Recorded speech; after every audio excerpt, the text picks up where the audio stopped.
Friends வந்து இரு உறவுகள் அனைவருக்கும் வணக்கம். நம்மளோட சேனலில் வழங்கக்கூடியதுன்னு பார்த்தீங்கன்னா முற்றிலும் இலவசமான வரன் பதிவுங்க. ஸோ இந்த பதிவில் கூட உங்களுக்கான வாழ்க்கை துணை அமையலாம். வாங்க இந்த இலவசங்களை பார்ப்போம். பெயர் சரண்யா, வயது 36 வயது ஆகுதுங்க. ராசி துலாம் ராசிங்க. ஜாதின்னு பார்த்தீங்கன்னா இந்து மதத்தை சார்ந்தவங்க. ஜாதி தடையில்லைன்னு சொல்லியிருக்காங்க. படிப்பு பிஎஸ்சி முடிச்சிருக்காங்க. ப்ரைவேட் கம்பெனியில் வேலையில் இருக்காங்க. உங்களோட திருமண நிலைன்னு பார்த்தீங்கன்னா செகண்ட் மேரேஜ் தாங்க. ஸோ வரக்கூடிய ஃபஸ்ட்டாக இருந்தாலும் ஓகே, செகண்டாக இருந்தாலும் ஓகேன்னு சொல்லியிருக்காங்க. இவங்களுடைய முகவரின்னு பார்த்தீங்கன்னா திருச்சியை சார்ந்தவங்க. மணமகளுடைய வசதி நிலைன்னு பார்த்தீங்கன்னா இவங்க ஓரளவு மிடில் கிளாஸ் ஃபேமிலி தாங்க. சொந்த வீடு இருக்கிறதா சொல்லியிருக்காங்க. அது இல்லாமல் கொஞ்சம் நிலமும் இருக்கிறதா சொல்லியிருக்காங்க. இவங்களுடைய அப்பா அம்மா 2 பேருமே வந்து ப்ரைவேட் ஸ்கூலில் தாங்க வேலையில் இருக்காங்க. ஸோ இவங்களுடைய எதிர்பார்ப்புன்னு பார்த்தீங்கன்னா தன்னோட பொண்ணோட முதல் வரன் சரியாக அமையாதனால இப்போ வரக்கூடியவராது என்னோடய பொண்ணு எந்த ஒரு குறையில்லாமல் நல்லபடியாக பார்த்துக்கிறவராக வேணும்னு கேட்டிருக்காங்க. ஜாதி எதுவாக இருந்தாலும் பரவாயில்லைங்க. மணமகன் நல்ல ஒழுக்கமானவராக வேணும். அவருக்கு திருமணமாக இருந்தாலும் ஓகே, ஆனால் மனைவியும் குழந்தையும் இல்லாதவராக வேணும்னு சொல்லியிருக்காங்க. மணமகன் ஓரளவு இப்போ ஒரு டிகிரி படிச்சிருக்கணும்னு சொல்லியிருக்காங்க. ஏதாவது ஒரு நல்ல நிரந்தரமான வேலையில் இருக்கணும்னு கேட்டிருக்காங்க.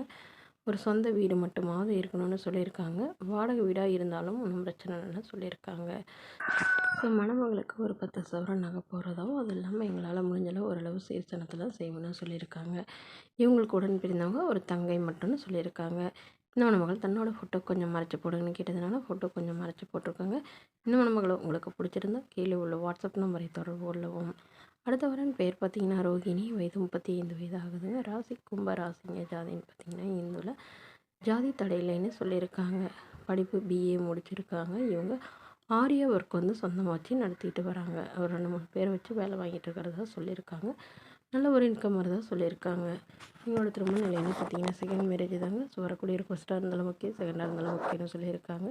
இவங்க பெரம்பலூரை சார்ந்தவங்க. மணமகளுடைய வசதி நிலைன்னு பார்த்தீங்கன்னா இவங்க ஓரளவு வசதியானவங்க. வீடு நிலம்னு வசதியெல்லாம் இருக்கிறதா சொல்லியிருக்காங்க. இவங்களோட ஒரு 2-3 வீடு வந்து வாடகைக்கு விட்டுருக்கிறதா சொல்லியிருக்காங்க. இவங்களுக்கு அப்பா இல்லைங்க, அம்மா மட்டும்தான். ஸோ இவங்களுக்கு திருமணமாகி ஒரு வருடத்துலேயே வந்து கருத்து வேறுபாடுகள் பிரிஞ்சிட்டாங்க. அதுக்கப்புறம் திருமணமே வேணான்னு இருந்த இவங்களுடைய பேரண்ட்ஸுக்காக இவங்க அப்பா மறுமணம் பண்ணிக்கிறாங்க. ஸோ தன்னுடைய அம்மாவுக்கு ஆதரவு யாரும் இல்லைங்கிறதுனால திருமணத்திற்கு பிறகு வந்து என்னோடய அம்மாவை நான் தான் பார்த்துக்கணும், அதுக்கு தகுந்த மாதிரி நல்ல ஒரு வரனை பார்த்து கொடுங்க நம்மகிட்ட வந்து சொல்லியிருக்காங்க. ஸோ இவங்களுக்கு வந்து ஒரு 15 சவரன் நகை போகிறதா எங்களுடைய அம்மா சொல்லியிருக்காங்க. அதுவும் வீட்டோட மணமகனாக வேணும்னு கேட்டிருக்காங்க. இந்த மணமகள் தன்னோட ஃபோட்டோ கொஞ்சம் மறைச்சி போடுங்க, நேரில் வந்து கேட்குறப்ப ஃபோட்டோ கொடுத்துருங்கன்னு சொன்னதுனால ஃபோட்டோ கொஞ்சம் மறைச்சி போட்டிருக்காங்க. இந்த மணமகளை உங்களுக்கு பிடிச்சிருந்தா கீழே உள்ள வாட்ஸ்அப் நம்பர் உங்களுடைய முழு விவரங்களையும் எங்களுக்கு சென்ட் பண்ணுங்கள். நாங்கள் இந்த மணமகள் வீட்டாருக்கு அனுப்பி வைத்து இவங்களுக்கு ஓகேங்கிற பட்சத்தில் மணமகள் வீட்டாரின் ஃபோன் நம்பர் இலவசமாகவே வழங்கப்படுங்க. இதற்கு கட்டணமாக ₹1 கூட செலுத்த தேவையில்லை. இது முற்றிலும் முழுக்க முழுக்க இலவசமான வரன் பதிவு மட்டுமே. இது போன்ற இலவசங்களை உடனுக்குடனே உங்களுடைய ஃபோனில் தெரிஞ்சுக்கணும் நம்மளோட சேனல் சப்ஸ்கிரைப் பண்ணிக்கோங்க.